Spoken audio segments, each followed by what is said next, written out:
আসসালামু আলাইকুম। সকাল 10টা বাংলাদেশ বেতার খবর পড়ছি কাজী তামান্না।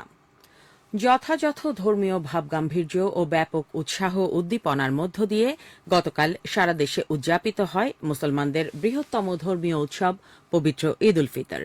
রমজানে মাসব্যাপী সিয়াম সাধনা ও সংযমের পর আনন্দ, শান্তি, সম্প্রীতি ও ভ্রাতৃত্বের বার্তা নিয়ে আসে ঈদ উল ফিতর।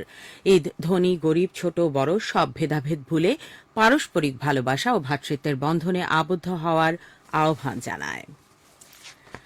রাজধানীর জাতীয় ঈদগাহ ময়দানে পবিত্র ঈদ উল ফিতরের প্রধান জামাতে নামাজ আদায় করেন রাষ্ট্রপতি মোহাম্মদ শাহাবুদ্দিন ও প্রধানমন্ত্রী তারেক রহমান। এই ঈদ জামাতে প্রধান বিচারপতি, সুপ্রিম কোর্ট ও হাইকোর্ট বিভাগের বিচারপতি, মন্ত্রী পরিষদের সদস্য ও মুসলিম বিশ্বের কূটনীতিক বৃন্দ সহ সর্বস্তরের মানুষ নামাজ আদায় করেন। রাজধানীর বায়তুল মোকাররম জাতীয় মসজিদে ঈদের 5টি জামাত অনুষ্ঠিত হয়। দেশের সবচেয়ে বড় ঈদ জামাত ঐতিহাসিক শোলাকিয়া ঈদগাহে নজিরবিহীন নিরাপত্তা ও শৃঙ্খলার মধ্য দিয়ে অনুষ্ঠিত হয়। দেশের বিভিন্ন উন্মুক্ত স্থান, মসজিদ ও ঈদগাহে ঈদের জামাত শেষে দেশ ও জাতির সমৃদ্ধি এবং বিশ্বের শান্তি কামনা করা হয়। প্রধানমন্ত্রী তারেক রহমান দল মত নির্বিশেষে সবাইকে নিয়ে ঐক্যবদ্ধভাবে প্রত্যাশিত বাংলাদেশ গড়ার প্রত্যয় ব্যক্ত করেছেন। তিনি গতকাল রাষ্ট্রীয় অতিথি ভবন যমুনায় কূটনীতিক, শিক্ষাবিদ সহ দেশের সর্বস্তরের জনগণের সঙ্গে ঈদ শুভেচ্ছা বিনিময়কালে একথা বলেন। যুক্তরাষ্ট্রের রাষ্ট্রদূত ব্রেন্ট টি ক্রিস্টেনসেন, যুক্তরাজ্যের হাই কমিশনার সারাহ কুক এবং সৌদি আরবের রাষ্ট্রদূত আবদুল্লাহ জাফর এইচ বিন আবিয়া সহ ঢাকায় নিযুক্ত বিভিন্ন দেশের রাষ্ট্রদূত ও হাই কমিশনারগণ প্রধানমন্ত্রীর সঙ্গে শুভেচ্ছা বিনিময় করেন। প্রধানমন্ত্রী তারেক রহমান রাষ্ট্রীয় অতিথি ভবন যমুনায় ঈদের শুভেচ্ছা বিনিময় শেষে তার পিতা শহীদ রাষ্ট্রপতি জিয়াউর রহমান এবং মাতা সাবেক প্রধানমন্ত্রী বেগম খালেদা জিয়ার কবর জিয়ারত করেছেন।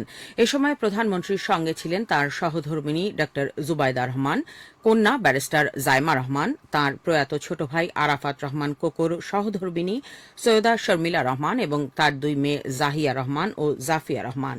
পরিবারের সদস্যদের নিয়ে তারেক রহমান মা বাবার কবরের সামনে দাঁড়িয়ে ফাতেহা পাঠ করে মোনাজাত করেন। পর তিনি দলের পক্ষ থেকে কবরে পুষ্পস্তবক অর্পণ করেন।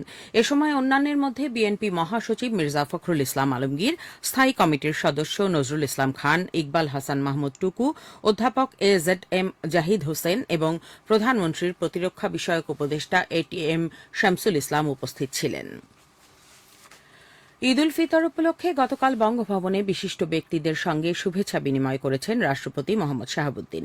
বিভিন্ন কমিশনের চেয়ারম্যান, রাষ্ট্রদূত ও হাই কমিশনার, রাজনৈতিক নেতা, সংসদ সদস্য, উচ্চপদস্থ সামরিক ও বেসামরিক কর্মকর্তা সহ বিভিন্ন শ্রেণী ও পেশার বিশিষ্ট ব্যক্তিবর্গ শুভেচ্ছা বিনিময় অনুষ্ঠানে যোগ দেন। কুমিল্লার পদুয়া বাজারে ট্রেনের ধাক্কায় 12 বাস যাত্রী নিহত এবং 8 জন আহত হয়েছে। এ ঘটনায় রেল ও জেলা প্রশাসনের পক্ষ থেকে 3টি কমিটি গঠন করা হয়েছে। কুমিল্লা ফায়ার সার্ভিস জানায়, যাত্রীবাহী বাসটি গাইবান্ধা ও চাঁপাইনবাবগঞ্জ হয়ে নোয়াখালী যাওয়ার পথে গতরাত 3টার দিকে রেললাইন পার হওয়ার সময় দুর্ঘটনার শিকার হয়। চট্টগ্রাম থেকে আসা ঢাকামুখী চট্টগ্রাম মেইল ট্রেনের ধাক্কায় বাসটি দুমড়ে মুচড়ে যায়। জামালপুরের দেওয়ানগঞ্জে ভাসমান রাম সাঁকো ভেঙে ব্রহ্মপুত্র নদে ডুবে 5 শিশুর মৃত্যু হয়েছে। প্রত্যক্ষদর্শীরা জানান, থানা মোড় থেকে কালিকাপুর এলাকায় যাতায়াতের জন্য দেওয়ানগঞ্জ পৌরসভার উদ্যোগে নদের ওপর প্লাস্টিক ড্রাম দিয়ে সাঁকো তৈরি করা হয়। গতকাল বিকেলে মানুষের চাপে অতিরিক্ত ভারের কারণে সাঁকোটি ভেঙে এই দুর্ঘটনা ঘটে। এ সময় প্রায় শতাধিক মানুষ নদে ডুবে যায়। ঘটনাস্থল পরিদর্শন করেন বেসামরিক বিমান পরিবহন ও পর্যটন প্রতিমন্ত্রী এম রশিদুজ্জামান মিল্লাত। এ সময় তিনি শিশুদের মৃত্যুতে তার পক্ষ থেকে ও প্রধানমন্ত্রী তারেক রহমানের পক্ষ থেকেও শোক জানান। মার্কিন প্রেসিডেন্ট ডোনাল্ড ট্রাম্প বলেছেন, 48 ঘণ্টার মধ্যে হরমুজ প্রণালী জ্বালানি তেল পরিবহনের জন্য খুলে দেয়া না হলে ইরানের জ্বালানি অবকাঠামো গুঁড়িয়ে দেয়া হবে। তবে তেহরানের পক্ষ থেকে বলা হয়েছে, সেদেশের জ্বালানি স্থাপনা লক্ষ্য করে হামলা চালানো হলে মধ্যপ্রাচ্যে মার্কিন ও ইসরায়েলের সকল জ্বালানি অবকাঠামোতেও পাল্টা হামলা চালানো হবে।